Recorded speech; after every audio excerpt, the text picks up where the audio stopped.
ಶಿವಮೊಗ್ಗ ಭದ್ರಾವತಿ ನಗರ ಅಭಿವೃದ್ಧಿ ಪ್ರಾಧಿಕಾರದಿಂದ 2012ರಲ್ಲಿ ಈಗಾಗಲೇ ನಿವೇಶನಗಳ ಹಂಚಿಕೆಯನ್ನು ವಾಜಪೇಯಿ ಬಡಾವಣೆಯಲ್ಲಿ ಮಾಡಿದ್ದು, ಅದರಲ್ಲಿ ಕೆಲವು ಲೋಪದೋಷಗಳಿದ್ದಾವೆ ಅಂತೇಳಿ ಈಗಾಗಲೇ ಕೋರ್ಟ್ ಮೆಟ್ಟಿಲೇರಿತ್ತು. ಈ ಒಂದು ಸಂದರ್ಭದಲ್ಲಿ ಹೈಕೋರ್ಟ್ ಇವತ್ತು ನೇರವಾಗಿ ಹಿಂದೆ ಲೋಕಾಯುಕ್ತ ಮತ್ತು ಕೋರ್ಟಿಗೆ ಹೋದಂಥ ಸಂದರ್ಭದಲ್ಲಿ ಹೈಕೋರ್ಟ್ ಈಗಾಗಲೇ ಒಂದು ತೀರ್ಮಾನವನ್ನು ಮಾಡಿ ಒಂದು ಜಡ್ಜ್ಮೆಂಟನ್ನು ಕೊಟ್ಟಿದೆ. ಯಾವ ಲೋಕಾಯುಕ್ತದ್ದು ರಿಪೋರ್ಟ್ ಆಗಲಿ ಅಥವಾ ಸರ್ಕಾರದ್ದಾಗಲಿ ಯಾವುದನ್ನು ಪರಿಗಣಿಸದೆ ನಿಮ್ಮ ನಗರಾಭಿವೃದ್ಧಿ ಪ್ರಾಧಿಕಾರದ ಆ್ಯಕ್ಟ್ ಪ್ರಕಾರವಾಗಿ ಕಾನೂನುಬದ್ಧವಾಗಿ ಯಾವುದು ಜಿನಿಯನ್ ಇದೆ ಯಾವುದು ಇಲ್ಲ ಅದನ್ನ ತೀರ್ಮಾನಗಳನ್ನು ನೀವೇ ತೆಗೆದುಕೊಳ್ಳಬೇಕು ಅಂತ ಈಗಾಗಲೇ ನಗರಾಭಿವೃದ್ಧಿ ಪ್ರಾಧಿಕಾರಕ್ಕೆ ಸೂಚನೆಯನ್ನು ಕೊಟ್ಟಿತ್ತು. ಅದೇ ಪ್ರಕಾರವಾಗಿ ಈಗಾಗಲೇ ಜಿಲ್ಲಾಧಿಕಾರಿಗಳ ನೇತೃತ್ವದಲ್ಲಿ ಒಂದು ಸಮಿತಿಯನ್ನು ರಚಿಸಲಾಗಿತ್ತು. ಎಡಿಸಿ ಮತ್ತು ನಗರಾಭಿವೃದ್ಧಿ ಪ್ರಾಧಿಕಾರ ಕಮಿಷನರ್ಗಳು, ತಹಸೀಲ್ದಾರ್ಗಳು ಮತ್ತು ಎಲ್ಲರೂ ಕೂಡ ಒಂದು 6 ಜನದ ಸಮಿತಿಯನ್ನು ಮಾಡಿ ಅದರಲ್ಲಿ ಎಲ್ಲ ನಿವೇಶನಗಳ ಹಂಚಿಕೆ ಅದನ್ನು ಪರಿಶೀಲನೆ ಮಾಡಿ ಕ್ರಮ ಕೈಗೊಳ್ಳಬೇಕು ಅಂತೇಳಿ ಅವರು ಈಗಾಗಲೇ ಪರಿಶೀಲನೆ ಮಾಡಿ ಈಗಾಗಲೇ ಒಂದು 15-20% ಈಗ ಪರಿಶೀಲನೆ ಮಾಡಿದ್ದಾರೆ. ಅದರಲ್ಲಿ ಏನು ಹಿಂದೆ ಇರ್ತಕ್ಕಂಥ ಬಾಡಿಯಲ್ಲಿ ಅಧ್ಯಕ್ಷರು ಕೆಲವು ತೀರ್ಮಾನಗಳನ್ನು ತಗೊಂಡಿರ್ತಾರೆ. ಅಂದರೆ ವಿವೇಚನಾ ಕೋಟದ ಅಡಿಯಲ್ಲಿ ಕೆಲವು ನಿವೇಶನಗಳನ್ನು ಹಂಚಿಕೆ ಮಾಡಿದ್ದು ಅದು ಕಾನೂನು ಬಹಿರವಾಗಿರ್ತದೆ. ಅದಕ್ಕಾಗಿ ಇವತ್ತು ನಾವು ಮೊನ್ನೆ ದಿನ ಸಭೆಯಲ್ಲಿ ಏನು ವಿವೇಚನಾ ಕೋಟದಲ್ಲಿ ಸುಮಾರು ಅಂದಾಜು ಒಂದು 100-120 ನಿವೇಶನಗಳು ಮತ್ತು ಏನು ಗಂಡ ಹೆಂಡತಿ ಇಬ್ರು ಕೂಡ ಪ್ರಾಧಿಕಾರದಲ್ಲಿ ಯಾರು ನಿವೇಶನಗಳನ್ನು ಪಡೆದಿದ್ರೋ ಅದನ್ನು ಕೂಡ ರದ್ದು ಮಾಡ್ತಕ್ಕಂಥದ್ದನ್ನು ಈಗಾಗಲೇ ನಾವು ಕ್ರಮ ಕೈಗೊಂಡಿದ್ದೇವೆ.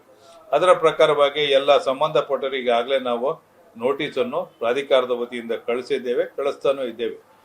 ಮುಂದೆ ತೀರ್ಮಾನಗಳು ಈಗಾಗಲೇ ಪ್ರಾಧಿಕಾರದ ವತಿಯಿಂದ ಅದನ್ನು ನಾವು ರದ್ದು ಮಾಡಿದ್ದೇವೆ. ಮುಂದೆ ನಿವೇಶನದಾರರು ಈಗಾಗಲೇ 14 ವರ್ಷ ಆಗಿದೆ ನಿವೇಶನ ಹಂಚಿಕೆಯಾಗಿ. ಅವರು ಕೂಡ ಬಹಳಷ್ಟು ಜನ ಬಂದು ಇವತ್ತು ನಮ್ಮಲ್ಲಿ ಮನವಿ ಮಾಡಿಕೊಳ್ತಾರೆ. ಆದರೆ ಕೋರ್ಟಿನ ಜಡ್ಜ್ಮೆಂಟ್ ಪ್ರಕಾರ ಸೂಚನೆಯ ಪ್ರಕಾರ ಕಾನೂನುಬದ್ಧವಾಗಿ ಕ್ರಮ ಕೈಗೊಳ್ಳಬೇಕಿತ್ತು. ನಾವು ಈಗಾಗಲೇ ಕ್ರಮ ಕೈಗೊಂಡಿದ್ದೀವಿ. ಮುಂದಿನ ಹೆಜ್ಜೆ ನಿವೇಶನ ಪಡೆದವ್ರಿಗೆ ಬಿಟ್ಟಿರ್ತಕ್ಕಂಥದ್ದು, ಅವರು ಯಾವ ರೀತಿಯಾಗಿ ಮತ್ತೆ ಕೋರ್ಟ್ ಮೆಟ್ಲು ಏರ್ತಾರೋ ಏನು ಅಂತಕ್ಕಂಥದ್ದು ಅವರು ತೀರ್ಮಾನ ಮಾಡಬೇಕಾಗ್ತದೆ. ಪ್ರಾಧಿಕಾರದ ವತಿಯಿಂದ ಸದ್ಯಕ್ಕೆ ಈ ತೀರ್ಮಾನ ಮಾಡಿದ್ವಿ.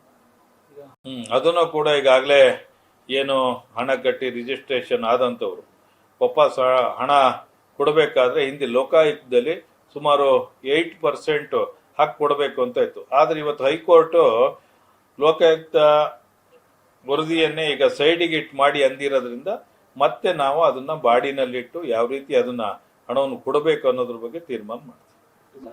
ಇಲ್ಲ ವಿವೇಚನಾ ಕೋಟ ಅದು ಸುಮಾರು 2005ರಲ್ಲಿ ಸರ್ಕಾರ ಹಿಂಪಡೆದಿತ್ತು.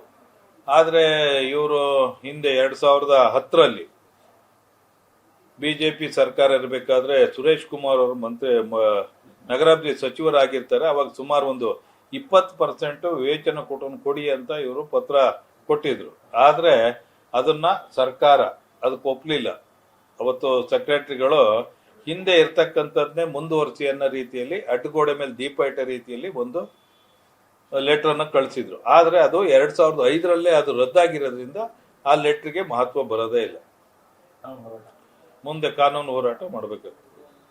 ಇಲ್ಲ ಅದು ನಾವು ಕೊಡಕ್ ಬರೋದೇ ಇಲ್ಲ. ನಾವು ಮುಂದೆ ಲೇಔಟ್ಗಳಲ್ಲಿ ಅರ್ಜಿ ಕರಿತೀವಿ ಮತ್ತು ಅರ್ಜಿ ಹಾಕ್ಬೇಕಾಗ್ತದೆ.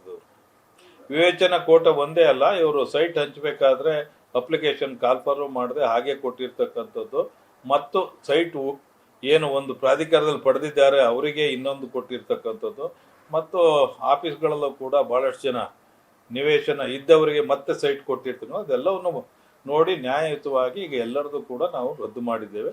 ಮುಂದೆ ಕಾನೂನು ಹೋರಾಟ ಅವ್ರು ಮಾಡಬಹುದು. ಯಾವುದು ಕ್ರೈಟೀರಿಯಾ ಪ್ರಕಾರ ಸಣ್ಣ ಪುಟ್ಟ ರೆಸಿಡೆನ್ಷಿಯಲ್ ಸರ್ಟಿಫಿಕೇಟ್ ಕೊಡೋದು ಲೇಟ್ ಆಗಿರ್ಬೋದು ಅಥವಾ ಬೇರೆ ಬೇರೆ ಸಣ್ಣ ಪುಟ್ಟ ಅಡ್ರೆಸ್ ಮಿಸ್ಟೇಕ್ ಇರ್ಬೋದು, ಅಂಥವನ್ನೆಲ್ಲ ಈ ಕೋರ್ಟ್ ಹೇಳಿದೆ. ಜಿನಿಯನ್ ಇರ್ತಕ್ಕಂಥದ್ದನ್ನ ನೀವು ಪರಿಗಣನೆ ತಗೊಳ್ಳಿ, ಯಾವುದು ವಿವೇಚನಕ್ಕೂ ಬೇರೆ ಯಾವ ರೀತಿಯಲ್ಲಿ ಅಲರ್ಟ್ ಅಂಥವನ್ನೆಲ್ಲ ಕ್ರಮ ಕೈಗೊಳ್ಳಿ ಅಂತ ಅದ್ರ ಪ್ರಕಾರ ಕ್ರಮ ಕೈಗೊಳ್ಳಿ. ನ್ಯೂಸ್ ಫಸ್ಟ್ ನಿರ್ಭೀತಿಯಿಂದ ನಿಮ್ಮ ಪರವಾಗಿ.